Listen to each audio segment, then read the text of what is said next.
Welcome to Hi-inno. இன்றைக்கி இந்த வீடியோவில் பூரிக்கு சைட் டிஷ்ஷான உருளைக்கிழங்கு கிரேவி எப்படி பண்ணுறது அப்படிங்கிறது தான் பார்க்க போகிறோம். ரொம்ப ஈஸியாக சீக்கிரமாகவே செஞ்சு முடிச்சிடலாம். அதுக்கு ஒரு வானலை ஹீட் பண்ணிக்கோங்க. ஹீட் ஆனதுக்கப்புறமா 1 டேபிள் ஸ்பூன் எண்ணெய், கடலெண்ணெய் யூஸ் பண்ணிக்கோங்க. இதுக்கு எண்ணெய் ரொம்ப தேவைப்படாது. எண்ணெய் சூடாகட்டும். எண்ணெய் சூடாயிடுச்சு. இப்போது 1 டேபிள் ஸ்பூன் அளவுக்கு கடலைப்பருப்பு, அது நல்லா பொன்னிறமாக வர்ற வரைக்கும் வறுத்துக்கோங்க. லைட்டாக கலர் சேஞ்ச் ஆகுது. இப்போது ஒரே ஒரு பிரிஞ்சி இலை, 3 கிராம்பு, ஒரு துண்டு பட்டையை சின்ன சின்னதாக உடச்சி போட்டுக்கோங்க. இது நல்லா பொரியட்டும். பொரிஞ்சதுக்கப்புறமா ஒரு 2 பெரிய சைஸ் வெங்காயம் பொடியாக கட் பண்ணி அதையும் அதோட சேர்த்துருங்க. சேர்த்துட்டு நல்லா வதக்கிக்கோங்க. வெங்காயம் ரொம்ப வதங்க வேண்டாம். அந்த கண்ணாடி மாதிரி மாறி இருக்கு பாருங்கள். இப்போது காரத்துக்காக ஒரே ஒரு பச்சை மிளகாய்,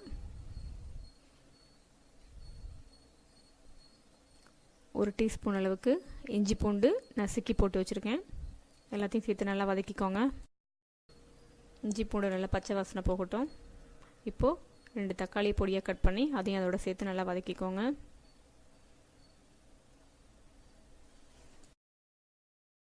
வெங்காயம் தக்காளி நல்லா வதங்கிடுச்சு. இப்போது ஒரு 2 கொத்து கருவேப்பிலை சேர்த்துருங்க. அதோட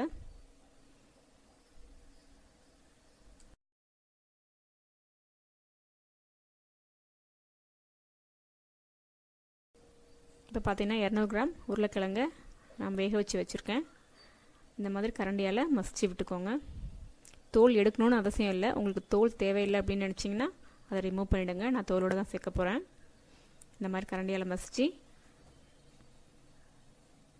நம்ம ஏற்கனவே வதக்கி வச்ச அந்த வெங்காயம் தக்காளியோட இதை சேர்த்துடலாம்.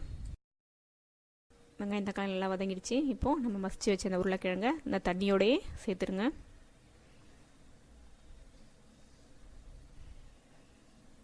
நல்லா மிக்ஸ் பண்ணி விட்டுடுங்க. இப்போ பார்த்தீங்கன்னா எல்லாம் நல்லா சேர்ந்து கொதி வந்துடுச்சு. ஒரு 1/2 டீஸ்பூன் அளவுக்கு மஞ்சள்தூள்,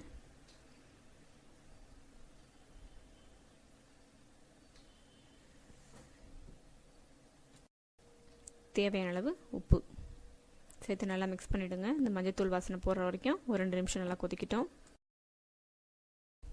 உருளைக்கிழங்கோடு சேர்த்து நல்லா கொதி வந்துடுச்சு. இது கொஞ்சம் திக்காக இருக்கணும் அப்படிங்கிறதுக்காக ஒரு 2 டேபிள் ஸ்பூன் அளவுக்கு கடலை மாவு, அதில் தண்ணி விட்டு சின்ன சின்ன கட்டிலாம் இல்லாமல் நல்லா மிக்ஸ் பண்ணிக்கோங்க. பாருங்கள், நல்லா மிக்ஸ் பண்ணியாச்சு. இப்போ நம்ம மிக்ஸ் பண்ணி வச்சுருக்க அந்த கடலை மாவை அந்த கிரேவியோடு சேர்த்து நல்லா மிக்ஸ் பண்ணிவிடுங்க.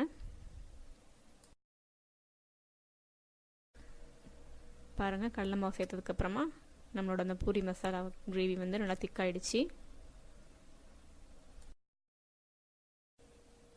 கடலை மாவு சேர்த்துட்டு ஒரு நிமிஷம் கொதி விட்டால் போதும். நல்லா கொதிச்சிடுச்சு. நம்ம உருளைக்கிழங்கு கிரேவி நல்லா கொதிச்சிடுச்சு. இப்போ ஸ்டவ் ஆஃப் பண்ணிவிட்டு பொடியாக நறுக்கி வச்சுருக்கிறேன் கொத்தமல்லி தழையை தூவிடுங்க. அவ்வளோதாங்க, நம்மளோட பூரிக்கான சைடிஷ் ரெடி ஆகிடுச்சு. நீங்களும் இதை ட்ரை பண்ணி பாருங்கள்.